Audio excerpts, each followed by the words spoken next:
नमस्कार। स्वदेशी वाणी में आज का विषय है जिला रोजगार सृजन केंद्र। हम सब लोग जानते हैं पिछले लगभग 1 वर्ष से भारत में स्वावलंबी भारत अभियान यह चल रहा है, जिसका प्रमुख उद्देश्य भारत से बेरोजगारी को समाप्त करना है। जब हमने इसके लिए साहित्य निर्माण किया था, उसकी एक पुस्तक में हम लोगों ने कहा था कि 3 करणीय काम हैं। जो भी रोजगार सृजन करने वाले पहले से चल रहे प्रकल्प हैं, उन प्रकल्पों को सहयोग समर्थन देना, ये पहला काम है। दूसरा है रोजगार सृजन केंद्रों का निर्माण सारे देश भर में, और तीसरा है मानसिकता परिवर्तन के लिए आवश्यक जन जागरण। इसमें पहला कार्य तो शुरू हो ही गया। अब दूसरा कार्य चल रहा है जिला रोजगार सृजन केंद्रों का निर्माण। ये क्या कल्पना है, इसको जरा समझना चाहिए। भारत में इस समय पर लगभग 750 जिले हैं। हमारे को हर एक जिले में एक ऐसा केंद्र स्थापित करना है जिस केंद्र से सब प्रकार की रोजगार संबंधी सूचनाएं, रोजगार संबंधी सरकार की योजनाएं, विभिन्न सरकार के और समाज के चल रहे प्रयत्नों में तालमेल करने के लिए एक आवश्यक तंत्र वाला एक केंद्र होना चाहिए। इसी केंद्र को हमने कहा है जिला रोजगार सृजन केंद्र। ये कैसे विकसित होगा? तो इसके लिए हर जिला में हमारे को एक 8-10 लोगों की टीम विकसित करनी होगी। पहला, एक उसका मार्गदर्शक चाहिए, जो सब प्रकार को जिसको कल्पना हो। कोई अच्छा उद्यमी हो सकता है, कोई पुराना कार्यकर्ता हो सकता है, प्रोफेसर हो, पढ़ा लिखा हो, थोड़ा वैसा इन विषयों का जानकार हो। दूसरा, उसके साथ एक व्यवस्थापक, जो कि सब प्रकार के, कोई टेबल का प्रबंध है, कुर्सी का प्रबंध है, कुछ आर्थिक प्रबंधन करना है या फिर अन्य लोगों से बातचीत करनी है, तो वो एक व्यवस्थापक, सामान्य भाषा में जिसको मैनेजर कहते हैं। और तीसरा है एक पूर्णकालिक कार्यकर्ता, जो युवा हो, सामान्यतः अपना कोई कार्यकर्ता हो सकता है, नया हो पुराना अलग बात है, किंतु वो भाग दौड़ करने में सक्षम हो। इस विषय के अंदर आवश्यकता होने पर DIC में जाकर मिलाए, कॉलेजों में, स्कूलों में जाकर प्रबंधन करना है, वहाँ EDP लगाने हैं और बैंक मैनेजर से मिलना है, ऐसा भागदौड़ कर सके और 3-4 घंटे बैठ के युवाओं से चर्चा कर सके। कुछ थोड़ा बहुत मानधन वगैरह की उसके लिए व्यवस्था करनी होगी जरूर, लेकिन ऐसा एक पूर्णकालिक कार्यकर्ता, और उसके लिए साथ एक 5-6 युवाओं की, वहाँ के उस जिले के 5-6 युवा कार्यकर्ता, ऐसे करके एक 8-10 कार्यकर्ताओं की एक टीम जो है ये रहे, जो उस जिले में सारे इस रोजगार सृजन केंद्र का अभियान का काम करेगी। इसमें वर्किंग कैसे कैसे होगी? तो सामान्यतः एक ये जो कार्यकर्ता है, ये सुबह के 3-4 घंटे तो स्कूल कॉलेज में या सरकार के दफ्तर में, बैंक में, इसमें आने जाने और सूचनाएं इत्यादि इकट्ठे करने का काम करेगा। और बाद के 3-4 घंटे, यानी दोपहर बाद, 2 से 6 हो सकता है, 3 से 7 हो सकता है, 3 घंटे हो सकता है, 4 घंटे हो सकता है, तो ये सायंकाल के समय, सामान्यतः दोपहर बाद रहेगा तो अच्छा रहेगा। तो वहां पर ये बैठे, वहां पर एक बड़ा कक्ष रहना चाहिए, एक छोटा कक्ष, एक बड़ा कक्ष। उस कक्ष में 25-30 लोग भी कभी बैठ सकें। आवश्यक साहित्य इस सारे अभियान का वहां पर है, पुस्तकें हैं, पत्रक है, हमारे सक्सेस स्टोरीज की कहानियों वाली पत्रिका है, वीडियोस हैं, कंप्यूटर है, प्रिंटर है, 2-3-4 लोगों के अलग से बैठने की व्यवस्था है। ऐसा एक जैसे छोटा कार्यालय होता है, ऐसी सब व्यवस्थाएं वहां खड़ी करना। वहां पर ये सायंकाल के समय बैठेगा। सामान्यतः जो युवक आए उस इलाके के, उस जिले के, उनको रोजगार संबंधी जो परामर्श देना है, कोई कहता है कि मुझे तो नौकरी ही ढूंढनी है, तो अच्छा, अब उनकी क्या क्वालिफिकेशन है और कब कब कोई आर्मी में जा सकता है, कोई अन्य प्रकार की कोई नौकरियां निकली हुई हैं, बैंक की नौकरियां निकली हुई हैं, तो उसको उसका भी मार्ग सुझाए।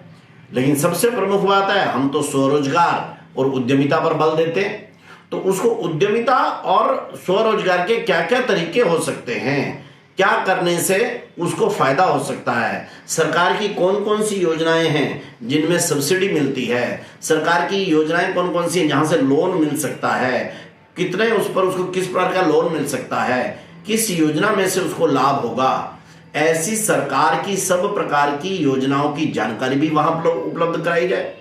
कुछ जो सक्सेसफुल एंटरप्रेन्योर्स हैं उनका इसका लिंक है, तो उनके साथ परामर्श करने के लिए भेजा जा सकता है। मानो किसी ने कहा भी मैं तो आटे की चक्की लगाना चाहता हूँ, तो इसको मालूम है कि ये 3 हमारे यहाँ पर इस जिले में सक्सेसफुल आटा चक्की लगाने वाले लोग हैं, ये इनको बातचीत करके इनसे बातचीत करा देगा, भाई ये चीज़ें करने पर ठीक ठाक आ जाएगा।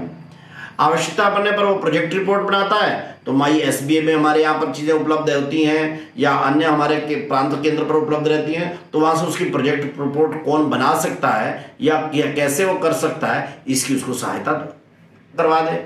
आवश्यकता पड़ने पर कहीं ऐसा संभव है कि वहाँ फोन करवाने पर इसका काम बन सकता है, वो इसका करवा दे। इस प्रकार का एक हेल्पिंग डेस्क, सब प्रकार की सूचनाओं का एक केंद्र वाला स्थान, ये विकसित करना यानी जिला रोजगार सृजन केंद्र का निर्माण करना है। इसी केंद्र के माध्यम से हम विभिन्न प्रकार के उस जिले के अंदर स्वावलंबी भारत अभियान की योजनाएं भी चलाएंगे। मानो हम लोगों ने उद्यमिता प्रोत्साहन सम्मेलन किया, मान लो आजकल हम युवा उद्यमी समागम करने का कह रहे हैं, विशेष प्रकार के अभियान हमारे चल रहे हैं। ऐसे सब प्रकार के उस जिले में इस रोजगार के विभिन्न प्रकार के योजनाओं को सक्रिय करने का काम भी यहाँ से होगा। कार्यकर्ताओं की बैठक यहाँ पर होगी। ये जो स्थान है ये कोई किराए पर नहीं लेना चाहिए। अपना विद्या मंदिर है, कोई सेवा भारती का स्थान है, बनवासी वर्णाश्रम का है, बाहर के कोई ट्रस्ट हैं, उनके कोई भवन हैं, कोई सामाजिक संस्था है, उनके द्वारा भी हो सकता है। अब इस सारे का 30-40 हज़ार रुपये का महीने का खर्चा हो सकता है, तो वो कहाँ से करना? तो हमने कहा है उसके लिए विभिन्न प्रकार के, कुछ तो हमारे अलग अलग हमारे संगठन हैं, लघु उद्योग भारती है, सेवा भारती है, भारत विकास परिषद है, बनवासी वर्णाश्रम है, ये सक्षम है ऐसे प्रकल्प चलाने के, चलाते भी हैं। तो उनको बांट देना कुछ जिले कि आप इन जिलों में आप चलाइए, इन जिलों में आप चलाइए। कुछ बाहर की संस्थाएं भी हैं, उनके जिम्मे भी हम बांट सकते हैं।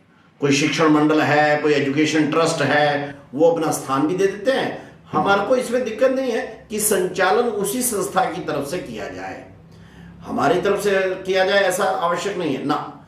उसी संस्था, जो संस्था उसके लिए स्थान दे रही है अथवा संसाधन दे रही है, उस संस्था की तरफ से वो किया जाए। केवल राजनीतिक संस्था या राजनीतिक दल का व्यक्ति वगैरह ऐसे ना हो, मतलब सीधे सीधे उसके नाम से ना हो, बाकी तो कहीं पर भी काम करे।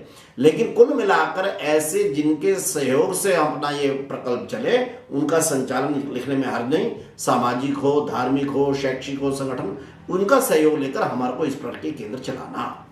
और इन प्रकार के केंद्रों का एक प्रांत में केंद्र रहेगा, प्रांत से फिर अखिल भारतीय स्तर पर इनका केंद्र रहेगा, जिसका कि अखिल भारतीय केंद्र हमारे RK पुरम सेक्टर 8 नई दिल्ली के कार्यालय में हमने बना ही दिया है।